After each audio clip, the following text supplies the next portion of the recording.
obviously your skills were needed on Return of the Jedi, right? Jabba the Hutt. Mm-hmm.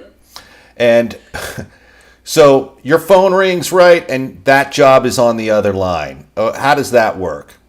Well, what happened was that a lot of the people working on Dark Crystal went on to Return of the Jedi, both builders and performers, because it was the next film into the same studio.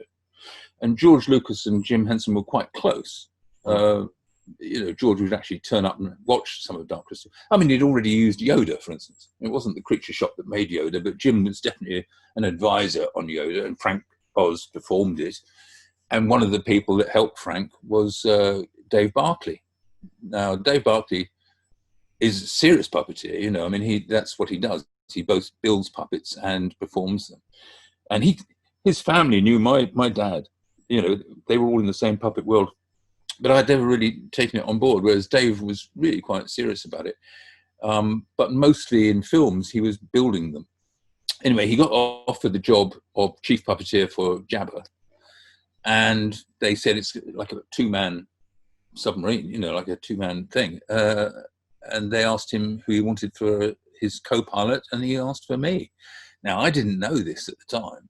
I got called into the office by a classic producer, the big man with the cigar, who said, we're doing this big creature on this next film coming out, and would you like to operate it?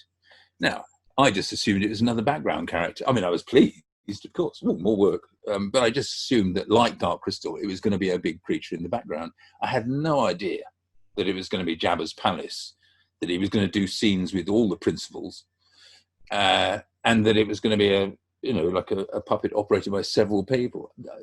The concept of a complicated puppet, I was used to. I mean, I'd done months of it on Dark Crystal, but I hadn't really understood that he would become this mythical creature that he is now. I mean, he's a metaphor now. People use him casually to describe, I don't know, Donald Trump. I mean, anybody. I mean, he's used as a comparison, as though you will understand what Jabba the Hutt means. Do you know what I mean? It's in the language. Now, that's extraordinary. I mean, that's like being Mickey Mouse or something. It's like something that everyone's heard of. Even people who don't watch Star Wars films and have no idea how he fits into the plot or anything. It's a known, he's a mythical beast now. It's amazing. Yes, he is a mythical beast. If someone was watching Return of the Jedi, what would you say is, that's my movement, right? Point to Toby in action on Jedi. Okay, inside Jabba, I'm doing Jabba's left hand. He has three fingers like this. I'm doing his left hand with my left hand, and Dave's doing his right hand. And with our inside hands, Dave is working the mouth, and I'm moving the head about. But I'm also doing the tongue. Sometimes I lick the lips with the tongue and so on. So anything you see with the tongue is me. But more importantly, with the left hand, because the right hand's over the body and Dave is doing all the dialogue and so on, the right hand doesn't do that much. So I get to eat the frog and hit C-3PO, which was a tricky moment because no stuntman could fit inside C-3PO's costume. So it's actually Anthony Daniels that's in there.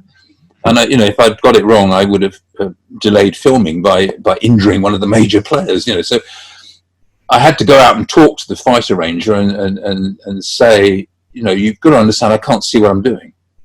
And Anthony said, well, I can't see anything either. So they shot it from a low angle, and the fight guy said to me, so can you do a blow and stop? Like, again, muscle memory thing.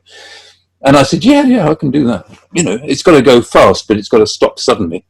And if you shoot from a low angle, I'm actually missing by, 4 inches or something like this. I don't know exactly, but I'm missing by a little bit.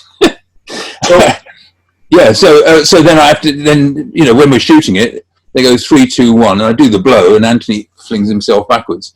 We only did it a couple of times, I think. But, that's definitely me hitting C-3PO.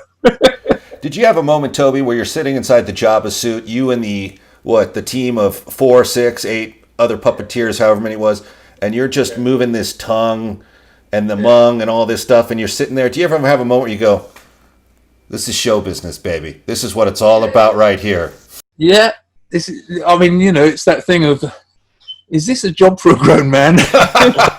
Like, I mean, you obviously know the movie's going to be a massive hit and you're playing a pivotal role in it, but it's so funny how sometimes those moments hit close to home when you're in the trenches and you're like, oh, this is the glamorous side of show business right here, moving a monster's tongue.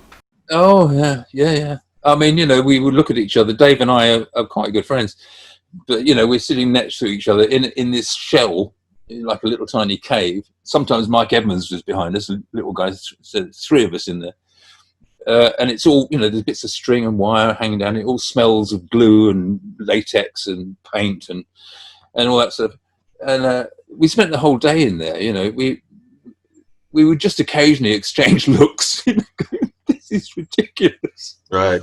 What are we doing? What were your thoughts when you screened it, or when you've screened any of your work? Like, do you have a moment that sticks out in the screening process where you go, "That's amazing. That's good work. That's a good moment from our artistic department"? Or do you sit back and look and go,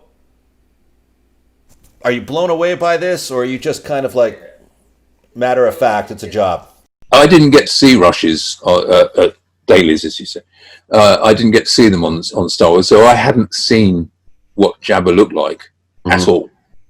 I think one or two people did go. I'm not sure exactly who, but it was very, very secretive. Star Wars is much more secretive than Jim Henson's way of working. And so I had no real idea what we had achieved, to be honest.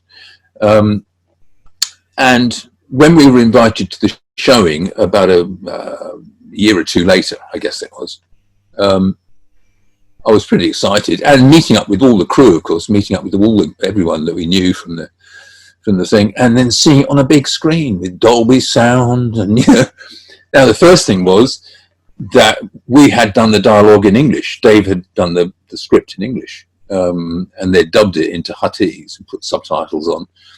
So that was a bit of a disappointment for Dave, because obviously he knew he was probably only doing a guide track, but even so, he had done a performance. He's not the first actor to have that discovery in those films, especially not on Star Wars. Yeah. I mean, they tinker with stuff. Plus they'd added all the squelchy noises, not just so it's not just the big laugh and everything. But I was transfixed because we were on screen for like 15 or 20 minutes. You know, I mean, if you're in a Star Wars film and you're on the screen, even Harrison Ford's not on screen that long because George cuts really quickly. So, you know, the actual airtime is small for most characters.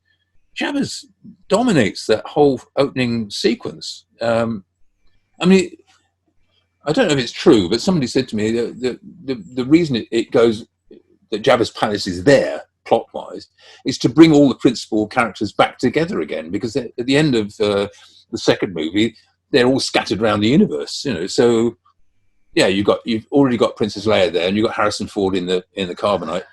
You know, then Luke turns up, and Chewbacca, and the robots, and you know, Jabba's palace is where they all gather together again, and so he has a function. But it means we play a scene with almost all of the main players, and well, I was knocked out. I mean, I was sitting in the cinema going, "This is amazing," you know. I assumed we would be cut down to, you know, a little snippet here and there, but it was astonishing. And to see things like hitting C-3PO for real and have the whole audience go, you know, you've got 500 people in a cinema laughing or crying or, you know, reacting. It's astonishing then, because that gave me the same vibe as doing live shows, because with live shows, you know, you play with the audience, you know, you play off the audience's energy. Yeah. When you're filming, you're only working with each other, and it's kind of flat, really. So to be in the cinema, that was just amazing.